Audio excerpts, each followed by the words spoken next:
maison d'édition qui naît, C'est de la poésie. qui est tournée vers les autres. Les êtres idiots, de ne pas accepter l'insupportable. L'engagement et le lyrisme. jamais je ne me tairai. Ma mère parlait polonais, mon père l'avait à peu près oublié parce que dès l'âge de 12 ans, on l'avait envoyé travailler dans une fabrique de saucisses à Vienne. Et puis de là, il est passé pour rejoindre un autre frère aux Pays-Bas et puis il s'est installé à Anvers où il a été, comme tout le monde, diamantaire. Et c'est là que je suis né. Et donc j'appartiens à une famille au fond germanophone. J'étais encore de la génération où j'ai pu suivre des cours français et être dans une école francophone. Je me définis comme citoyen de l'Europe occidentale.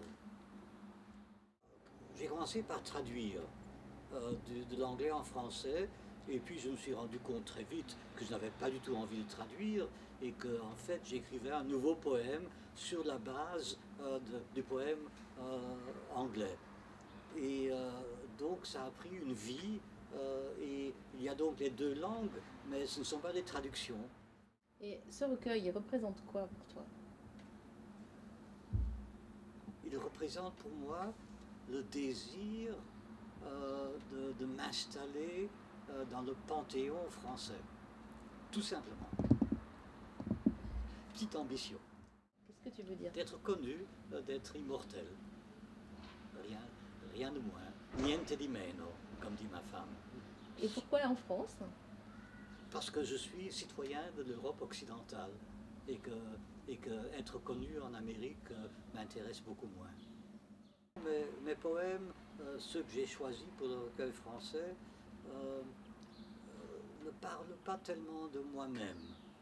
Ce sont très souvent des poèmes qui s'adressent au monde. Des poèmes très souvent politiques, philosophiques, si je puis dire, qui ne sont pas tellement... je suis surtout dramaturge, donc je n'ai pas l'habitude de m'épancher beaucoup. Et donc il n'y a pas... ce ne sont pas mes tripes, toujours. Une partie de mes tripes.